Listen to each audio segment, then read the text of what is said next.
Hello, guys. Good morning to all. I hope you all are well in these difficult times. Since we have got some extra time, so we can buck up our preparation for our UGC NET JRF exam. So, we are discussing today communication, the topic which comes under Journal Paper 1. So, communication जैसे कि आप जानते हैं थोड़ा आसान रहता है, easy topic है, लेकिन फिर भी कहीं ना कहीं बच्चे गलती कर देते हैं. रीजन बीइंग इसमें situation based questions, classroom communication based question जिसको हम काफी कैजुअली वे में ले लेते हैं, वो थोड़े ट्रिकी डाल देते हैं. तो जो हमें प्रैक्टिस से स्टेटमेंट्स को ध्यान से पढ़ने से ही आते हैं, प्लस जो हमारी आगे की ये पूरी वीडियो है वो डिस्कस करेगी सिचुएशन बेस्ड क्वेश्चन के साथ साथ कंसेप्चुअल बेस्ड भी, ताकि जो आपका ग्राउंड लेवल पे कम्युनिकेशन है और हायर लेवल पे कम्युनिकेशन है दोनों ही काफी अच्छे से स्ट्रांग हो जाए. Let's discuss friends. हाँ जी, तो जस्ट बिफोर हम क्वेश्चंस के साथ शुरू करते हैं, हम एक बार हमारे और कोर्सेज के बारे में जान लेते हैं जो कि पेपर 1 और हमारे paper 2 UGC net JRF commerce और मैनेजमेंट से रिलेटेड हैं. यूनिट स्नैपशॉट नोट्स हैं जो बिल्कुल फ्री हैं और हमारी वेबसाइट को विजिट करके आप उसे असेस कर सकते हैं.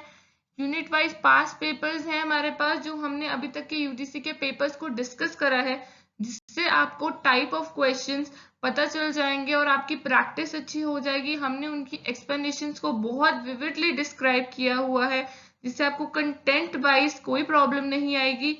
हमारी टेस्ट सीरीज भी है जिससे आप टाइम बाउंड होकर अपने यूजीसी के पेपर की तैयारी कर सकते हैं, अपनी स्पीड इंप्रूव कर सकते हैं, अपने कंसेप्ट को भी रिवाइज और इम्प्रूव कर सकते हैं. हमारे पास फुल वीडियो कोर्सेज भी हैं और जो हमारा ये है ऑल पेपर 2 कोर्सेज कॉम्बो, ये बहुत ही कॉम्प्रिहेंसिव वीडियो लेक्चर का कोर्स है. ऐसे ही हमारा जर्नल पेपर 1 का मिनी कॉम्बो पैक है जो कि बहुत ही आपको हेल्पफुल रहेगा. तो अगर आपको इन कोर्सेज के बारे में और भी नॉलेज चाहिए हो तो please log on to www.everstudy.co.in. Now let's start with our questions. So friends, we'll read these questions very carefully and with a full concentration because good reading ensures कि हमें आंसर की जजमेंट हो जाए और साथ में हमारा टाइम भी सेव होता है. तो आपको जैसे क्वेश्चन नंबर 1 में अपनी स्क्रीन पर 3 स्टेटमेंट्स दिख रही हैं और नीचे उससे गिवन कोड्स हैं. स्टेटमेंट्स फॉर्मल और इनफॉर्मल कम्युनिकेशन के कंटेक्स्ट में है. So let's read it out. Consider the following statements and identify the correct code from below. Statement 1. Formal communication tends to be rigid and fast. Statement 2. Informal communication is usually flexible and non-restrictive. Statement 3. Informal communication is better than formal communication due to its ability to convey information in a better manner. Quotes. Statement 1 and 2 are true, but third is false. B. Statement 1 and 2 are false, but third is true. C. Statement 1 and 3 are false, but second is true. D. Statement 2 and 3 are true, but first is false. So friends, to understand the question better, let us discuss some main differences between formal and informal communication. जैसे कि आपके screen पर है, basis of comparison में पहला है meaning. तो ध्यान से देखिए दोस्तों, फॉर्मल कम्युनिकेशन वो है जो एक प्री डिफाइंड या प्री डिटरमाइंड चैनल से होती है, जैसे कि ऑफिस में और एक यूनिवर्सिटी में एक टीचर और प्रिंसिपल के बीच, एक प्रिंसिपल और एक स्टूडेंट के बीच पूरा एक रूल की सेट बुक है जिसमें बताया जाता है कि आपने कैसे कम्युनिकेट करना है. जबकि इनफॉर्मल कम्युनिकेशन है विच स्ट्रेचेस इन ऑल डायरेक्शंस, मतलब कोई डिफाइंड चैनल नहीं है, कोई रिस्ट्रिक्शन नहीं है, कोई डिफाइंड पर्पस नहीं है. और इसका दूसरा नाम है फॉर्मल कम्युनिकेशन का ऑफिशियल. जैसे कि मैंने आपको बताया कि ऑफिस में आपको देखने की मिलेगी, यूनिवर्सिटीज, कोई भी प्रोफेशन में जहां पे प्रॉपर रूल्स फॉलो होते हैं वहां पे आपको दिखेगी ये. और इधर है इसका दूसरा नाम है grape wine. Grape wine is something जो फैलती है चीज रूमर्स की तरह, जो बहुत जल्दी चीज फैले बहुत सारी बाउंड्रीज में जहां कोई रिस्ट्रिक्शन ना हो. रिलायबिलिटी, ऑब्वियसली बिकॉज यहाँ पे आप बहुत रूल्स को फॉलो करके कम्युनिकेट कर रहे हैं, दिस इज मोर रिलायबल और ये कंपैरेटिवली लेस है.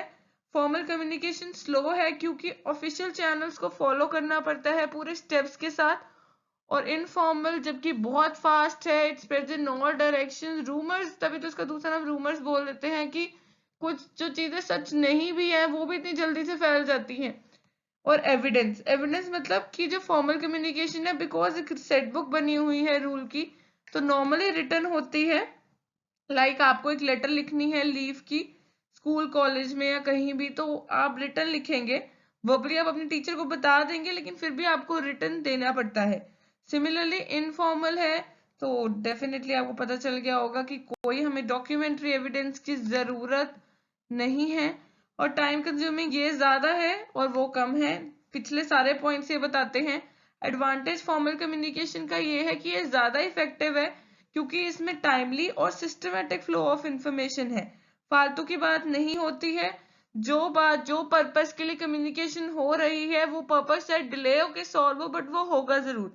और इधर एफिशिएंट है, क्यों? क्योंकि ये टाइम और कॉस्ट सेव करती है। एम्प्लॉयज कैंटीन में बैठे, स्टूडेंट्स कैंटीन में बैठे डिस्कस कर लिया किसी सब्जेक्ट के बारे में, किसी टीचर के बारे में, या अपनी लाइफ के बारे में। ऐसे ही एम्प्लॉयज ने, एक बैंक के एम्प्लॉयज ने आपस में डिस्कशन कर ली कोई नई पॉलिसी के बारे में। तो ये है कि ये थोड़ी ज्यादा एफिशिएंट है in terms of time and cost. But अगर आपको इंफॉर्मेशन की ऑथेंटिसिटी चाहिए तो वो ज्यादा एडवांटेज होगी फॉर्मल कम्युनिकेशन की। डिसएडवांटेज क्या है? ऑब्वियसली लॉन्ग चेन है, डिले हो जाता है, कई बार डिस्टॉर्शन मतलब असली बात बीच में कई बार रह जाती है। अगर रिटर्न ना हो तो रिटर्न में नहीं होता ऐसे। और इनफॉर्मल कम्युनिकेशन में तो बहुत ही बड़ा ये है कि गलत बातें इतनी जल्दी फैलती है due to rumours, and secrecy ज्यादा इसमें है फॉर्मल चैनल्स में। और इनफॉर्मल कम्युनिकेशन में तो भाई बाउंड्रीज ही नहीं है, तो सीक्रेसी कहाँ से होगी। और फ्लो ऑफ इंफॉर्मेशन इधर प्री डिटरमाइंड है, प्री डिफाइंड है, हमने डेफिनेशन में भी पढ़ा, और उधर फ्रीली है। तो आइए, अब आपको आंसर बहुत अच्छे से पता चल गया होगा। Let's do it. I know आपको आंसर बिल्कुल पता चल गया है कि सी ऑप्शन है, फर्स्ट और थर्ड बिल्कुल गलत है और सेकंड ट्रू है। क्यों? क्योंकि फॉर्मल कम्युनिकेशन हमने अभी पढ़ा, चाहे थोड़ी सी रिजिड हो पर फास्ट तो बिल्कुल नहीं है, डिले हो जाता है क्योंकि रूल्स फॉलो करने पड़ते हैं। और स्टेटमेंट 3 में informal communication is better than formal communication कैसे कह सकते हैं हम? क्योंकि इनफॉर्मल कम्युनिकेशन में इंफॉर्मेशन कन्वे चाहे फास्ट हो रही हो, लेकिन उसकी ऑथेंटिसिटी कहाँ है? ऑथेंटिसिटी नहीं है हमारे पास, क्योंकि ये रूमर स्प्रेड करती है, तो बेटर नहीं बोल सकते इसको। और स्टेटमेंट 2 बिल्कुल ट्रू है, क्योंकि इनफॉर्मल कम्युनिकेशन फ्लेक्सिबल है, विदाउट एनी बाउंड्रीज है, चारों तरफ 506 जितनी भी डायरेक्शन है सारी जगह फैलती है। और नॉन रिस्ट्रिक्टिव है, क्योंकि इसमें डिले नहीं होता है और अथॉरिटी नहीं है इसके लिए कोई, तो ये नॉन रिस्ट्रिक्टिव है। तो correct answer is option C. Moving on to next. So question number 2. A message in English has been wrongly translated into Hindi. What type of communication barrier it is? आपको समझ आया होगा कि situation से आपको दे दी है कि एक इंग्लिश का मैसेज है, वो गलती से ट्रांसलेट करा गया है हिंदी में, गलत ट्रांसलेशन हुई है उसकी हिंदी में। तो कौन सा बैरियर होगा कम्युनिकेशन का? ये कोड।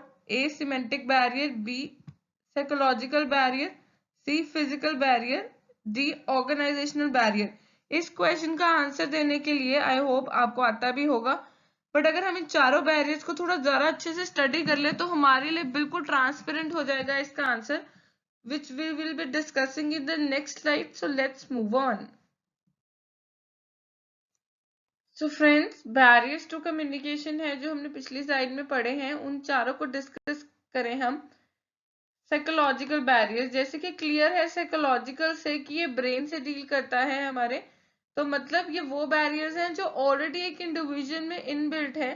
मतलब जैसे कि मुझे स्टेज फियर हो सकता है, या मुझे स्पीच में कुछ दिक्कत आ सकती है, जब मैं स्टेज पे जाऊं तो मैं सही से कॉन्फिडेंस से बोल नहीं सकती, या मेरे दिमाग में ऑलरेडी कुछ मैं प्री ऑक्यूपाइड हूँ जब मैं वो कम्युनिकेशन एक पर्सन से कर रही हूँ।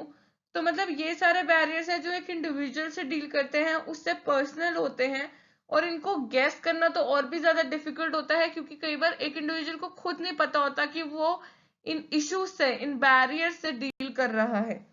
फिजिकल बैरियर्स भी नेम से क्लियर है कि जो क्रिएट किए गए हैं artificially, artificially in the sense जो एनवायरनमेंट में है जहां पे आप कम्युनिकेट कर रहे हैं, सपोज आप एक टीचर हैं, लेक्चरर हैं, आप स्कूल में कम्युनिकेट कर रहे हैं, आप एक प्रोजेक्टर का यूज करते हैं, लाइट चली जाती है, लाइट नहीं जाती या इक्विपमेंट खराब हो जाता है, आपकी पीपीटी चलनी बंद हो जाती है, या ऑडियो अच्छे से नहीं आती है, या फॉल्टी इक्विपमेंट्स के मैंने आपको एग्जांपल दिए हैं। तो ये सारे एग्जांपल फिजिकल बैरियर्स है जिसमें आपका कोई फॉल्ट नहीं था, बट जो एनवायरनमेंट में आप कम्युनिकेशन होल्ड कर रहे हैं, जो एनवायरनमेंट में आप कम्युनिकेशन कर रहे हैं, वहां पे कुछ ना कुछ गड़बड़ हो जाती है। Next is organisation level. Organisation level हो गया, जैसे कि एक एग्जांपल ले लो एक बैंक का, तो वहां पे जैसे कि जो आपका सीनियर है वो आपसे अच्छे से कम्युनिकेट कर नहीं पाता है, क्योंकि जो उसको आगे कम्युनिकेशन आई है वो सही नहीं है, ट्रांसपेरेंट नहीं है। तो मतलब जो ऑर्गेनाइजेशन में कम्युनिकेशन का चैनल बना हुआ है वो अच्छा नहीं है, मतलब फॉर्मल कम्युनिकेशन के लिए बना तो हुआ है, रूल सेट है, लेकिन वो प्रॉपर नहीं है, बहुत ज्यादा कंफ्यूजन है, एम्बिग्विटी है उसको लेकर, तो इसके कारण ट्रांसपेरेंसी नहीं है, तो बहुत दिक्कत हो जाती है। अगर हमने अभी बैंक का एग्जांपल लिया है, ऐसे हम एक एजुकेशनल इंस्टीट्यूशन का ले सकते हैं कि जो टीचर आपको कम्युनिकेट कर रहा है, आपको इसलिए वो समझ नहीं आ रहा है क्योंकि जो प्रिंसिपल ने एक टीचर को कम्युनिकेट किया हुआ है वो टीचर को क्लियर नहीं है। तो जैसे कहते हैं ना, चेन है रूल ऑफ अथॉरिटी और रिस्पॉन्सिबिलिटी की, वो क्लैरिटी नहीं है, जिसके कारण कम्युनिकेशन में दिक्कत है। नेक्स्ट है सिमेंटिक बैरियर। सिमेंटिक बैरियर जो है वो लैंग्वेज बेस्ड बैरियर्स होते हैं। लैंग्वेज बेस्ड कहने का मतलब कि जैसे कि जो वर्ड्स जो पर्सन जो सेंडर यूज कर रहा है वो रिसीवर को क्लियर नहीं है, या फिर वो जिस तरह से मैसेज कन्वे कर रहा है उसमें जो उन्होंने टेक्निकल टर्म्स यूज कर ली हैं वो रिसीवर की लैंग्वेज को मैच नहीं करती है, या उसने एंटायरली सेंडर ने बिल्कुल डिफरेंट लैंग्वेज यूज कर ली है। जैसे मैं आपको गुजराती में पढ़ाना शुरू कर दूं, जो तो गुजरात से हैं वो समझ आएंगे, जो नहीं है उनको नहीं समझ आएगी। तो सिमेंटिक बैरियर्स जो है वो लैंग्वेज बेस्ड होते हैं। तो आपको आंसर आई गेस पता चल गया होगा, तो let's move on to next slide. So friends, obviously it's clear कि जो हमारी ये रॉन्ग ट्रांसलेशन हुई है हिंदी में, वो उसका आंसर ए है, सिमेंटिक बैरियर, क्योंकि मैंने आपको अभी बताया कि सिमेंटिक बैरियर डील करता है लैंग्वेजेस से। तो option A, code A is the correct answer for the given question. हाँ जी फ्रेंड्स, तो आपकी स्क्रीन पे मैच द फॉलोइंग का क्वेश्चन है, जो कि बहुत ही इंटरेस्टिंग होते हैं और साथ ही थोड़े से कंफ्यूजिंग भी वैसे। लेकिन यहाँ पे आपको दिख रहा होगा कि कॉलम 1 में आपको टाइप्स ऑफ कम्युनिकेशन है और कॉलम 2 में उससे रिलेटेड एक्सप्लेनेशन है। गौर करने वाली बात क्या है दोस्तों, देखिए कि यहाँ पे 3 पॉइंट्स हैं और कॉलम 2 में देयर आर 4, जो कि प्योरली कंफ्यूज करने के लिए है रीडर को। तो अगर आप पहले ही ध्यान से रीड कर लेंगे तो आपकी प्रॉब्लम ही सॉर्ट आउट हो जाएगी। लेट्स रीड इट, मेरे साथ रीड करें। कॉलम 1 में पहला है intrapersonal communication, 2 dyadic communication, 3 lateral. Column 2 में ए है it is communication with people at same level, B it is also termed as mediated communication, C it is face to face communication, and D it is communication within an individual. Given course है जिसमें सही column 1 के options को सही column 2 के साथ match करना है। जो सही आंसर होगा उसे टिक करना है, उसे दिमाग में सोच लीजिए आप। आई होप आपने सोच लिया होगा। आसान सा क्वेश्चन है, और अगर दिक्कत भी है तो हम उसको नेक्स्ट स्लाइड में अपनी कम्युनिकेशन की टाइप्स को डिस्कस करके क्लियर कर लेंगे। Moving on to next. So friends, types of communication जो हमें ऑप्शंस में दिए हैं हम उन्हीं तीनों को डिस्कस करेंगे यहाँ पे। पहला है इंट्रापर्सनल। इंट्रा से मतलब है, देखिए यही से क्लियर होता है, इंटरनल। इंटरनल मतलब जो एक इंडिविजुअल कम्युनिकेशन करता है खुद से, टॉकिंग टू वन सेल्फ, मतलब वो खुद से बातें कर रहे हैं। हम खुद से बातें कब करते हैं? जब हम प्रे कर रहे हैं गॉड से, कोई और तो सुन नहीं रहा है और भगवान हमें दिख नहीं रहे हैं, तो हम खुद से प्रे कर रहे हैं, मतलब खुद से प्रे कर रहे हैं कि भगवान तक पहुंच जाए। या मेडिटेशन करते हैं, या कई बार हम अपने दिन को एनालाइज करते हैं रात को सोने से पहले, तो वो सारी क्या है? खुद से communication, that is intrapersonal. Intra, INTRA। Dyadic, dyadic देखिए इसका दूसरा नाम है इंटर। तभी मैं उस पहले वाले पे बहुत फोकस कर रही थी, स्पेलिंग पे और प्रोनाउंसिएशन पे भी, क्योंकि इनमें सिर्फ ER और RA का फर्क है। इंटरपर्सनल है दो पर्सन के बीच। फेस टू फेस कम्युनिकेशन, देखिए फेस टू फेस इंपॉर्टेंट है, जो कि नॉर्मली हम रूटीन में करते हैं अपने पेरेंट्स से, अपने फ्रेंड्स से, अपने कलीग से, टीचर से, मतलब किसी से भी हम फेस टू फेस कर रहे हैं। ये informal, formal, verbal, non verbal कैसे भी हो सकती है, बस ये दो जनों के बीच में है और फेस टू फेस है, जो कि यहाँ पे नोट करने वाली बात है। Next is lateral. लेटरल का दूसरा नाम होता है वैसे हॉरिजॉन्टल। हॉरिजॉन्टल मतलब जो सेम लेवल पे हो रही हो, जैसे आप दो फ्रेंड्स बातें कर रहे हो, एक कॉलेज में कॉमर्स डिपार्टमेंट के दो सेम लेवल पे, मतलब दो असिस्टेंट प्रोफेसर बात कर रहे हो, या फिर दो यूनिवर्सिटीज, अलग अलग यूनिवर्सिटीज के प्रिंसिपल्स बात कर रहे हो, तो वो सेम लेवल पे हैं, तो that is lateral communication. I hope आपको तीनों अच्छे से समझ आई गई होंगी। हमने इंट्रा और इंटर में बिल्कुल कंफ्यूज नहीं होना है, तभी मैंने बहुत अच्छे से उस पर फोकस देके समझाया है। तो आई होप आपको आंसर अब अच्छे से मैच करेंगे, हम पता भी चल गया होगा। Moving on to next. तो हम ध्यान से अब आंसर देखेंगे। इंट्रापर्सनल है खुद से कम्युनिकेशन, तो it is option D. First का हमारे पास डी आया है। सेकंड डायडिक है जो दो पर्सन के बीच में होती है, तो डायडिक है ऑप्शन सी। एंड लेटरल है जो मैंने कहा था सेम लेवल पे होती है, तो दैट इज ए। और इन तीनों को मैच करने वाली एक ही ऑप्शन है, दैट इज ऑप्शन सी। तो ऑप्शन सी हमारा करेक्ट कोड है। फर्स्ट का डी, सेकंड का सी एंड थर्ड का A. So moving on to question number 4। जैसे कि आप अपनी स्क्रीन पर देख सकते हैं कि यहाँ पे असर्शन और रीजन है, जो कि बहुत कॉमन टाइप ऑफ क्वेश्चंस है यूजीसी के एग्जाम में, पेपर वन में तो स्पेशली। तो assertion given है, student being mischievous in the class gets an eye roll by a teacher, but she continues to talk again. Reason: the teacher has not communicated well for the student to understand and stay quiet. तो आपको थोड़ा idea लग गया होगा कि यहाँ पे भी कम्युनिकेशन की जो टाइप है थोड़ी सी वो डिस्कस करनी पड़ेगी या याद करनी पड़ेगी, तो हमें इस assertion रीजनिंग का आंसर अच्छे से दे पाएंगे। Quotes: both A and R are true and R is the correct explanation of A. B: both A and R are true but R is not the correct explanation of A. C: A सही है, R गलत है। D: A गलत है but R सही है। इसकी type जो कम्युनिकेशन की बात की हुई है उसको हम डिस्कस करते हैं, जो कि वर्बल एंड नॉन वर्बल है, इन आवर नेक्स्ट स्लाइड। देखिए सिंपल सा डिफरेंस है वर्बल और नॉन वर्बल का, उसको डिस्कस करेंगे और उसके डिस्कशन से ही आंसर बिल्कुल हमें ट्रांसपेरेंट हो जाएगा। तो बेसिस है, पहले डेफिनेशन है वर्बल एंड नॉन वर्बल की। वर्बल है जिसमें वर्ड, स्पोकन लैंग्वेज, स्पीच का हम यूज करते हैं। स्पीच का है तो स्पोकन लैंग्वेज, स्पोकन वर्ड्स की बात हो रही है एक्सचेंज इंफॉर्मेशन के लिए। और नॉन वर्बल में हम उल्टा होता है, हम facial expressions, body language, movement, gestures का यूज करते हैं, बट स्पीकिंग बिल्कुल नहीं है। तो the most important word here is without speaking. Communication type क्या है? अब ये फॉर्मल भी हो सकती है ऑब्वियसली और इनफॉर्मल भी हो सकती है, और नॉन वर्बल में इनफॉर्मल ही होगी नॉर्मली, क्योंकि जब आप जेस्चर से या अपनी लैंग्वेज से कम्युनिकेट करते हैं तो very often that is informal, क्योंकि वो जो हमारी नॉन वर्बल कम्युनिकेशन है वो भी एक तरह की लैंग्वेज हो जाती है, पर वो ज्यादातर तब यूज होती है जब दो पार्टी, सेंडर और रिसीवर, बहुत कंफर्टेबल हो आपस में।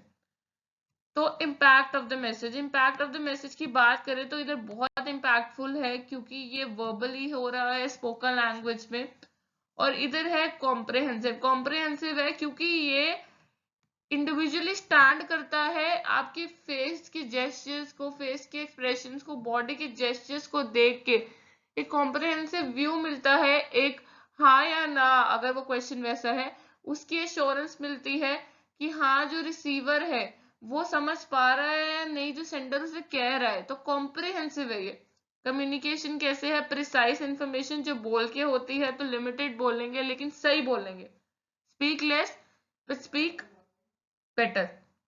और इधर आता है required and at times more information. ये कभी कभी तो साथ ही चाहिए, ओरल कम्युनिकेशन वर्बल के साथ ही चाहिए, और कई बार स्टैंड अलोन भी होती है कि ओरल की जरूरत भी नहीं है लेकिन ये बहुत कुछ कम्युनिकेट कर देती है।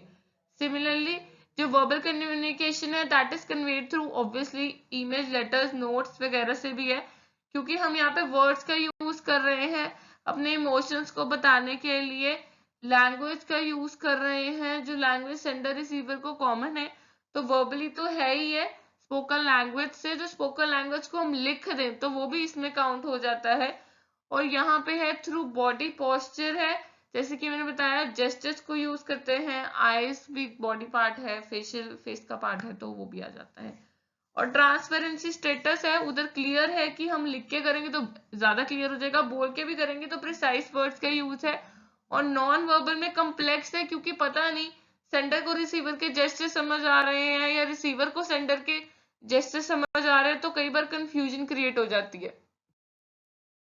आई होप अब आपको क्लियर होगा कि जब एक टीचर ने एक स्टूडेंट को क्लास में शैतानी करने से टोका या बातें करने से टोका आई रोल के थ्रू, आंखें दिखाने के थ्रू, तो वो काफी था, वो नॉन वर्बल कम्युनिकेशन थी। ये नहीं कि टीचर ने कम्युनिकेट नहीं किया, उसने बहुत अच्छे से कम्युनिकेट किया है, स्टूडेंट को समझ नहीं आई that is a different thing, या उसने इग्नोर कर दिया, दोनों सिचुएशन हो सकती है।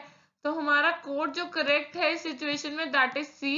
ए बिल्कुल सही है और बी बिल्कुल गलत है। बी मतलब आर, रीजन की बात कर रही हूं मैं, रीजन जो हमें गिवन है वो बिल्कुल गलत है, क्योंकि टीचर ने बहुत ज्यादा अच्छे से कम्युनिकेट किया था। स्टूडेंट ने, या तो most of the time student ignore ही करता है कि चलो टीचर बोल रही है हमें क्या आंखें दिखाई, अभी टोका तो है नहीं, but that is enough of a warning. तो हमारा जो कोड सी है वो बिल्कुल सही है। So question number 5. A teacher in a class always deliver his her lecture in a suitable and friendly classroom environment. Which characteristics of communication are highlighted in the statement? तो statement के में ही से characteristics हमने ढूंढने हैं, अपनी तरफ से नहीं डालने हैं। तो दोबारा पढ़ लेंगे एक बार। A teacher in a class always deliver his her lecture in a suitable and friendly classroom environment. The statements given a communication is always with some context. Communication can be non-verbal also. Communication has a relationship aspect. Communication exchanges are based on symmetry and complementary. Codes both 1 and 3 are correct. B both second and fourth are correct. C both first and second. And D both third and fourth are correct. तो I hope आपने statement को ध्यान से पढ़ लिया होगा, क्योंकि उसी में से करेक्टर्स ढूंढ के जो सही करेक्टरिस्टिक्स उस स्टेटमेंट में हाईलाइट हो रही है कम्युनिकेशन, क्लासरूम कम्युनिकेशन से रिलेटेड, उसी के कोड को, उसी के रेलेवेंस के कोड को हमने टिक करना है। तो इसकी थोड़ी एक्सप्लेनेशन को डिस्कस करते हैं हम। देखिए दोस्तों, करेक्टरिस्टिक्स हम चारों डिस्कस कर लेंगे, फिर हम देखेंगे कि उस स्टेटमेंट में जो करेक्टरिस्टिक्स बनते हैं वो कौन से हैं। Communication always has a context, मतलब कम्युनिकेशन जब भी की जाती है तो किसी रेलेवेंस, किसी टॉपिक, किसी मैसेज को कन्वे करने के लिए होती है, उसी को हम प्रॉपर कम्युनिकेशन का नाम देते हैं। तो विदाउट कंटेक्स्ट जो भी आप वर्ड्स बोल रहे हैं, एक्शंस कर रहे हैं, उनका बिल्कुल मीनिंग नहीं होता है। तो कम्युनिकेशन के 4 कंटेक्स्ट दिए हैं यहाँ पे, physical, social, temporal and psychological. ये सिंपल है कि आप कम्युनिकेशन जो करते हैं वो किसी एनवायरनमेंट में होती है, आप किसी के साथ जो कम्युनिकेट कर रहे हैं वो एक सोसाइटी का मेंबर है, मतलब आपका उसके साथ रिलेशनशिप है। टेम्पोरल एक particular time of the day या वीक में होती है, मंथ, ईयर, कभी भी। साइकोलॉजिकल मतलब आपने दिमाग में सोचा हुआ है कि आपने किस कंटेक्स्ट में बात करनी है। कम्युनिकेशन कैन ऑल्सो भी थ्रू जेस्चर्स, हमने डिस्कस ही किया था जब हम नॉन वर्बल कम्युनिकेशन को डिस्कस कर रहे थे कि facial expression, body language, rolling of eyes, these all are a part of non verbal communication and they communicate very well stand alone भी और in support of verbal communication भी। Communication exchanges are based on symmetry and complementary. ये थोड़ा सा हटके point है तो इसको डिस्कस करते हैं पहले सिमेट्री को, कि जैसे कि सिमेट्री है साथ साथ सेम होना, जैसे कि आप और आपके फ्रेंड्स दोनों मैथ्स में अच्छे हैं तो आप सिमेट्री मतलब आप दोनों को आसानी होगी, जब आप इकट्ठे पढ़ेंगे तो आप अच्छे से अच्छे सम्स को सॉल्व कर पाएंगे दोनों, क्योंकि बहुत अच्छे हैं मैथ्स में। कॉम्प्लीमेंट्री मतलब आप मैथ्स में अच्छे हैं लेकिन आपकी फ्रेंड इंग्लिश में अच्छी है, तो आप उसे मैथ्स अच्छा पढ़ा सकते हैं और आपकी फ्रेंड आपको इंग्लिश, तो आप एक दूसरे को कॉम्प्लीमेंट करेंगे, आप एक दूसरे को सपोर्ट करेंगे। Last is communication has a relationship aspect, मतलब कम्युनिकेशन जैसे मैंने बताया जब भी सेंडर और रिसीवर के बीच में हो रही है तो मोस्ट ऑफ द टाइम्स मतलब 100% लगा लीजिए, वो सेंडर, वो रिसीवर जिनको वो दे रहा है मैसेज, वो उनको जानता होगा उस ऑडियंस को। अगर अकेला रिसीवर है तो उसको पर्सनली जानता होगा, एक ऑडियंस को एड्रेस कर रहा है तो उसको पता होगा उन ऑडियंस में कौन बैठे हैं, रिसर्चर्स है, स्टूडेंट्स है, टीचर्स है, लेक्चरर्स है या पॉलिटिशियंस है, कौन है। तो वो रिलेशनशिप एस्पेक्ट है, मतलब सेंडर और रिसीवर में एक गांठ है, एक लाइन है, एक धागा है जो बंधा हुआ है, जो दोनों पार्टीज को कंफर्टेबल फील करवाता है कम्युनिकेशन के लिए। तो आइए अब अपने आंसर को डिस्कस करते हैं हम। Yes friends, I do hope आपको आंसर ऑफ स्टेटमेंट, क्योंकि हमने तब 2 बार भी पढ़ी थी, तो अब आपको पता चल गया होगा कि जो है डिलीवर हिज और lecture in a suitable and friendly classroom environment. तो अब पहली बात तो लेक्चर की बात हो रही है। लेक्चर जो है वो ऑलवेज विद द कंटेक्स्ट होगा, टीचर ऐसे आउट ऑफ द बॉक्स तो बोलेगी नहीं, जो उसकी स्टडी मटेरियल के स्टूडेंट से कनेक्टेड चीज होगी या उसकी नॉलेज को बढ़ाने के लिए होगी वही होगी। तो कम्युनिकेशन हमेशा किस चीज से होती है, कंटेक्स्ट में। यहाँ जेस्टर्स नॉन वर्बल की बात नहीं की हुई है, ना ही सिमेट्री और कॉम्प्लीमेंट्री चीजों के एग्जाम्पल दिए, तो हम उनको कंसिडर नहीं करेंगे। जबकि रिलेशनशिप एस्पेक्ट वाला बिल्कुल सही हो सकता है, रीजन भी सूटेबल एंड फ्रेंडली, फ्रेंडली चीज आ गई ना, तो मतलब टीचर स्टूडेंट का एक रिलेशनशिप है, जिसके कारण स्टूडेंट्स और टीचर दोनों they feel comfortable while communicating with each other. Students feel comfortable while asking questions and clearing out their queries, and teacher feel comfortable while delivering a fruitful lecture which will benefit the students at present and in future also। तो हमारी जो correct option, correct code है that is A, where both A मतलब first statement और third दोनों सही है, both 1 and 3 are correct. So question number 6 है जो दोस्तों आपकी स्क्रीन पे आपको दिख रहा है कि 4 स्टेटमेंट्स गिवन है, बैरियर से रिलेटेड स्टेटमेंट्स है और कोड्स गिवन है रिस्पेक्टिव कि कौन से सही है, कौन से मतलब बैरियर्स है कम्युनिकेशन के, क्लासरूम कम्युनिकेशन के। तो उसको रीड करते हैं क्वेश्चन को। Which of the following are the barriers in classroom communication? 1 lack of students attention, second noise in the classroom, third teachers experience being more than the students, 4 fear of the teacher among students. तो code है जो हमारा ए, 1 2 and 3 तीनों statements पहली तीनों correct है, B सिर्फ second और थर्ड करेक्ट है, सी 1 2 एंड 4 इस ऑर्डर में करेक्ट है, डी सारे जितने दिए हैं सारे बैरियर्स है, मतलब सारे के सारे ऊपर के जो 4 स्टेटमेंट्स है चारों बैरियर्स ऑफ कम्युनिकेशन है। तो अगर आप ध्यान से इन स्टेटमेंट्स को पढ़े ना स्टूडेंट्स, तो जो बैरियर्स यहाँ पे ज्यादा बात की गई है ना, वो मतलब थोड़ी साइकोलॉजिकल बैरियर्स की ज्यादा बात हुई है, तो हम उसको डिस्कस करेंगे तो हमें आंसर का भी पता चल जाएगा। आई होप आपको पता भी चल गया होगा, बट लेट्स थोड़ा ज्यादा अंदर तक जाते हैं इसके एक्सप्लेनेशन के। देखिए जैसे कि मैंने कहा था आपको दोस्तों, माय डियर स्टूडेंट्स, की साइकोलॉजिकल बैरियर की बात हुई है इस क्वेश्चन में, जो स्टेटमेंट है हमें पढ़ के पता चलता है एक्चुअली। तो साइकोलॉजिकल बैरियर टू कम्युनिकेशन क्या है? Psychological barriers can be described as the cause of distorted communication because of human psychological problems। याद होगा हमने ये पहले भी डिस्कस किया था कि ये ब्रेन से कनेक्टेड है, एक इंडिविजुअल के ब्रेन से, मतलब है कि इंडिविजुअल को पर्सनल है, उसको भी नहीं पता होता कई बार कि वो इन बैरियर से डील कर रहे हैं, उसमें इन चीजों की कमी है। तो एक ये बहुत पर्सनल बैरियर हो जाते हैं कि जो कि एक साइकोलॉजी से, ह्यूमन के ब्रेन और साइकोलॉजी से डील करते हैं। तो यहाँ इमेज में देखिए आपको क्लैरिटी होगी थोड़ी, साइकोलॉजिकल या इमोशनल, क्योंकि इमोशंस भी हम इंडिविजुअल से डील करते हैं, हमारे दिमाग से। Emotion is something you deal with the brain your and heart, तो इसमें कनेक्टेड है साइकोलॉजी हमारी, तो इसलिए इसको स्लैश डाल के लिख दिया हुआ है।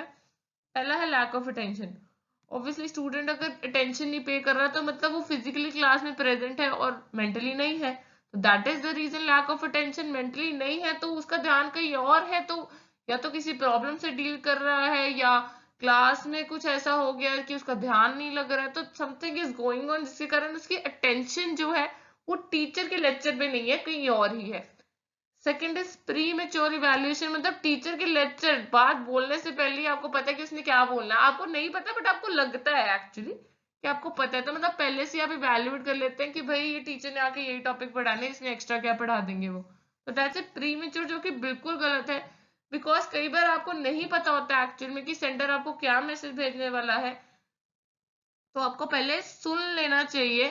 90% listening solves all the problems actual में।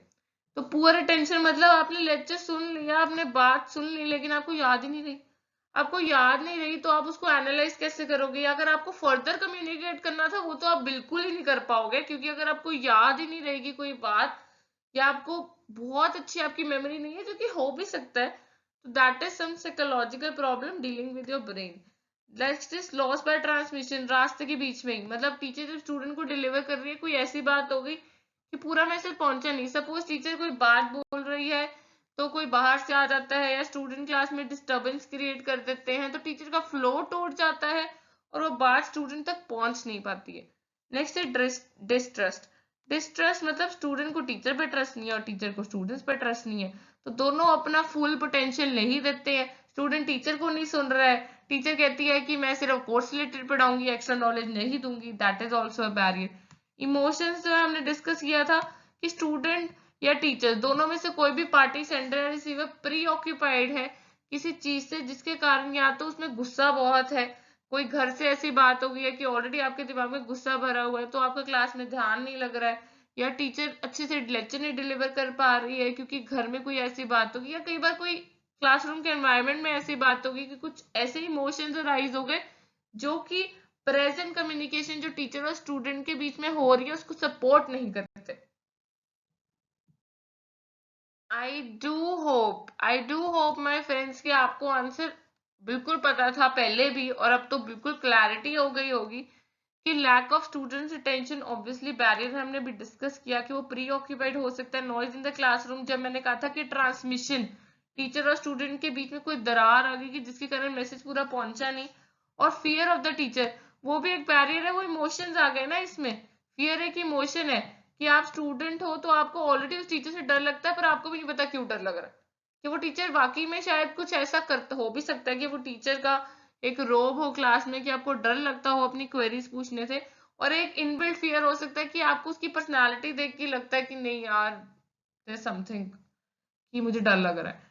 तो जो थर्ड स्टेटमेंट है वो तो भाई गलत है, वो कोई बैरियर नहीं है। ऑब्वियसली टीचर का एक्सपीरियंस स्टूडेंट से ज्यादा ही होगा, तभी तो वो टीचर है, तभी तो वो पढ़ा रहा है तुम्हें। उसका एक्सपीरियंस तुमसे हर लिहाज से ज्यादा है, वो गुरु है तुम्हारे, तो उनका एक्सपीरियंस ज्यादा है, तो ये स्टेटमेंट बिल्कुल गलत है थर्ड वाली।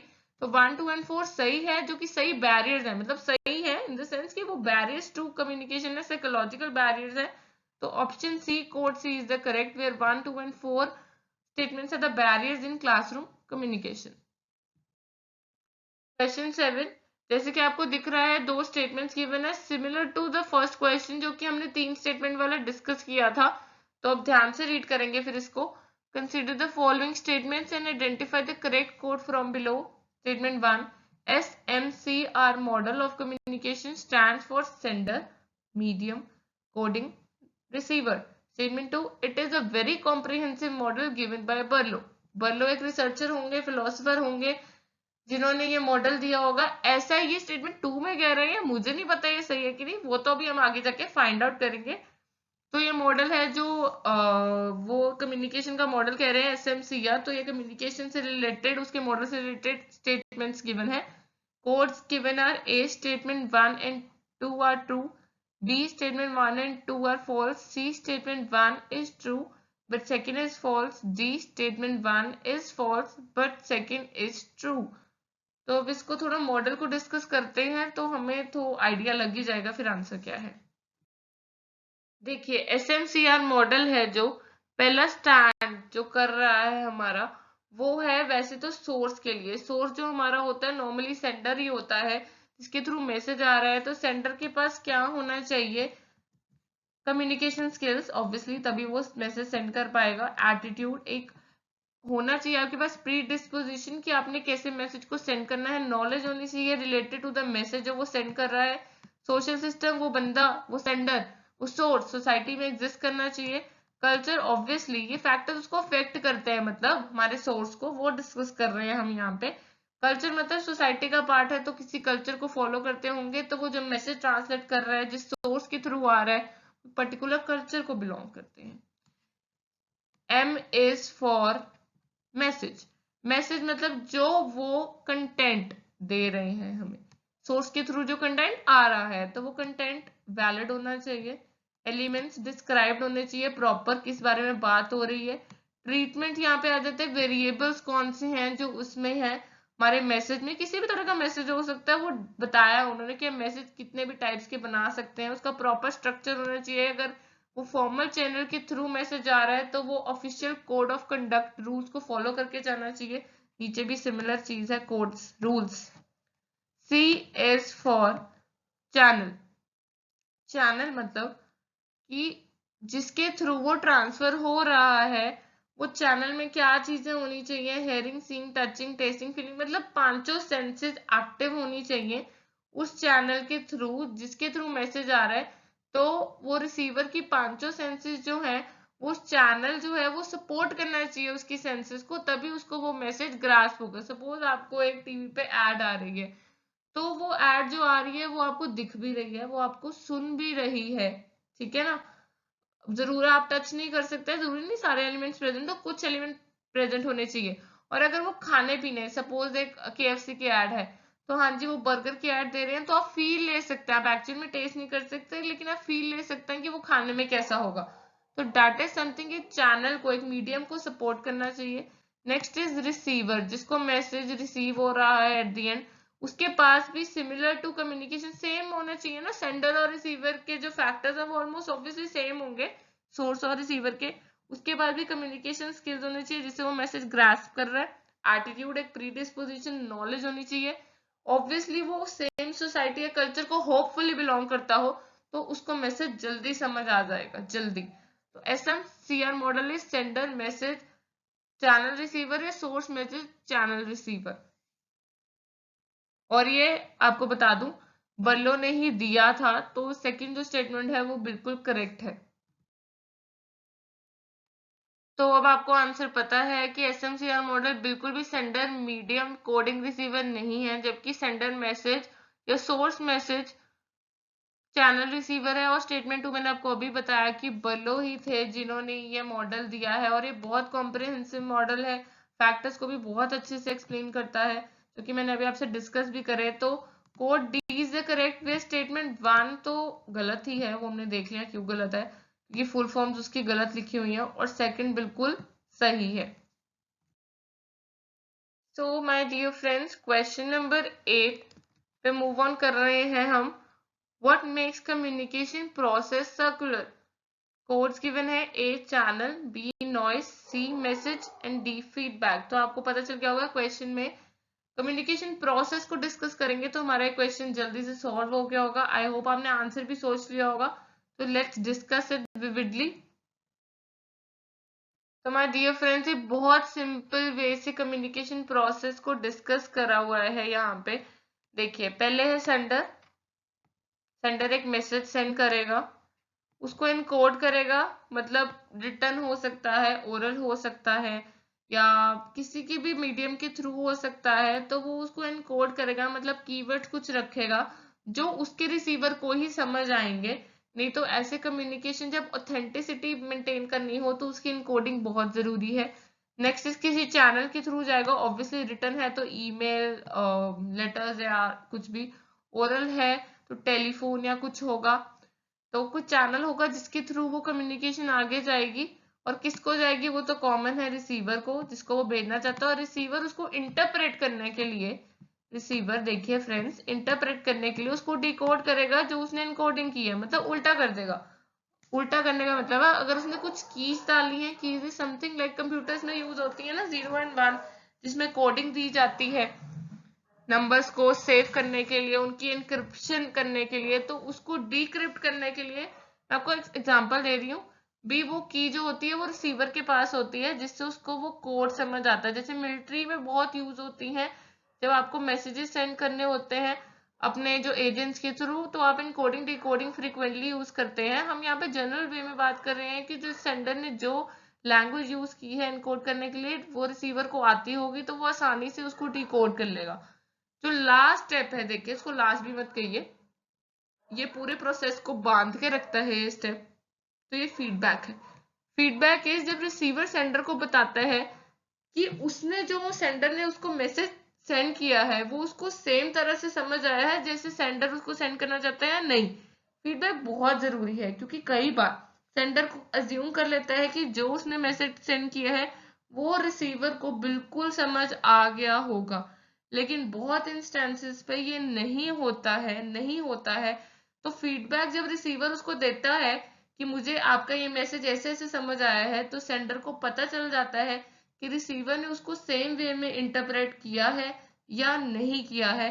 तो जो ये फीडबैक चीज है ये सर्कुलर बनाती है, ये प्रोसेस को जोड़ती है, ये फीडबैक है, ये रिसीवर और सेंडर को ये कड़ी है जो जोड़ती है। तो ये पूरे प्रोसेस को क्या बनाती है, सर्कुलर। जो नॉइस है वो हम देख रहे हैं स्टार में है कि एनकोडिंग चैनल रिसीवर 3 पॉइंट पे हो सकती है नॉइस। नॉइस मतलब आउटसाइड कोई सोर्स है जिसके कारण वो मैसेज पहुंचाने में दिक्कत हो सकती है। सो आई होप आपको आंसर पता चल गया होगा कि इस क्वेश्चन का राइट आंसर है फीडबैक, जो कि सेंडर और रिसीवर को जोड़ता है लास्ट स्टेप में, और ये पूरे प्रोसेस को क्या बनाता है, सर्कुलर। कम्युनिकेशन के प्रोसेस को वो बनाता है सर्कुलर। देखिए my dear friends, this is a very important question where we will discuss networks of communication. Network के टाइप्स हैं बहुत कम्युनिकेशन के, जो कि कॉलम 1 में दिए हुए हैं। आप मैच द फॉलोइंग क्वेश्चन को देख रहे हैं अपनी स्क्रीन पर, और कॉलम 2 में उससे रिलेटेड इंफॉर्मेशन है। So let's read it out very carefully. Column 1 chain network of communication, 2 wheel network, 3 circle network, 4 star network of communication. Column second, A. Information flows in all directions. B. Members communicate informally with adjoining members. C. Members communicate formally with each other in a pre-planned sequence. D. Information flows from one central member of the group to the rest of the members. Given codes है जिसमें first column के सही के साथ second column के सही को मिलाना है, जो कि मैच द फॉलोइंग इक्वेशन हमने पहले भी किया, सिमिलर टू दैट है ये। तो आई होप आपने अच्छे से क्वेश्चन को रीड कर लिया होगा। तो हम इसके नेटवर्क्स को समझ लेंगे तो हमें आंसर साइमल्टेनियसली पता चल जाएगा। Moving on to next slide. तो कम्युनिकेशन नेटवर्क्स को डिस्कस करते हैं। देखिए डायग्राम से भी बहुत इजीली एक्सप्लेन हो जाएगा आपको। चेन नेटवर्क, चेन के नाम से पता चल रहा है एक कड़ी चल रही है। इसमें क्या है, हर एक इंडिविजुअल अपने सुपीरियर से इंस्ट्रक्शन ले रहा है और सबके सुपीरियर अलग है। देखिए ध्यान से, ए है वो ई और बी को इंस्ट्रक्शन दे रहा है, ई आगे एफ को, तो एफ का सुपीरियर ई हुआ और जी का सुपीरियर एफ हुआ। और यहाँ राइट साइड में डी का सुपीरियर सी हुआ लेकिन सी का सुपीरियर बी हुआ। तो इनको इंस्ट्रक्शंस अपने इंडिविजुअल सुपीरियर से मिल रही है, एक चेन ऑफ कमांड एस्टैब्लिश हो गई है, एक हायरार्की एस्टैब्लिश हुई है। व्हील नेटवर्क में देखिए कि सुपीरियर सबका एक ही है और बाकी सारे जो है वो सबऑर्डिनेट्स हैं, और सुपीरियर को हम सेंटर में रख लेंगे क्योंकि उसने सबको इंफॉर्मेशन कन्वे करनी है। तो बाकी सारे सबऑर्डिनेट्स को इंफॉर्मेशन एक सिंगल अथॉरिटी, एक सिंगल सुपीरियर ए के थ्रू जा रही है। जो सर्कल नेटवर्क है उसमें आप ध्यान से देख सकते हैं कि आप एडजॉइनिंग मेंबर्स के साथ डिस्कस कर रहे हैं, मतलब बी सी के साथ और सी बी के साथ, बी ए के साथ और ए बी के साथ, ए ई के साथ, ई ए के साथ, ऐसे ही साइमल्टेनियसली, मतलब वो आपस में अपने लेफ्ट, ठीक है ना, अपने लेफ्ट, सी का लेफ्ट बी हुआ ना, और यहाँ पे सी का लेफ्ट ये भी हुआ, तो यहाँ पे राइट, तो लेफ्ट और राइट दोनों के साथ वो अपने ज्वाइनिंग मेंबर्स के साथ डिस्कस कर सकते हैं, कम्युनिकेट कर सकते हैं। स्टार नेटवर्क, जैसे कि डायग्राम से आपको क्लियर हो गया होगा कि कम्युनिकेशन बहुत फ्री है, ऑल मेंबर्स ईच अदर के साथ, सारों के साथ कम्युनिकेट कर सकते हैं। आपको एरो से एक्सप्लेन हो गया होगा। तो यहाँ पे जो इंपॉर्टेंट टर्म है that is team work, team work is involve here.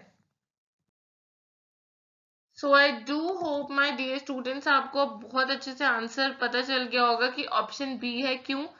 Chain network of communication किससे मैच कर रहा है, सी से, प्री प्लान सीक्वेंस है, अथॉरिटी थी ना वहां पे, रिलेशनशिप था एक, जो एक सुपीरियर, सबके अपने अपने सुपीरियर्स है।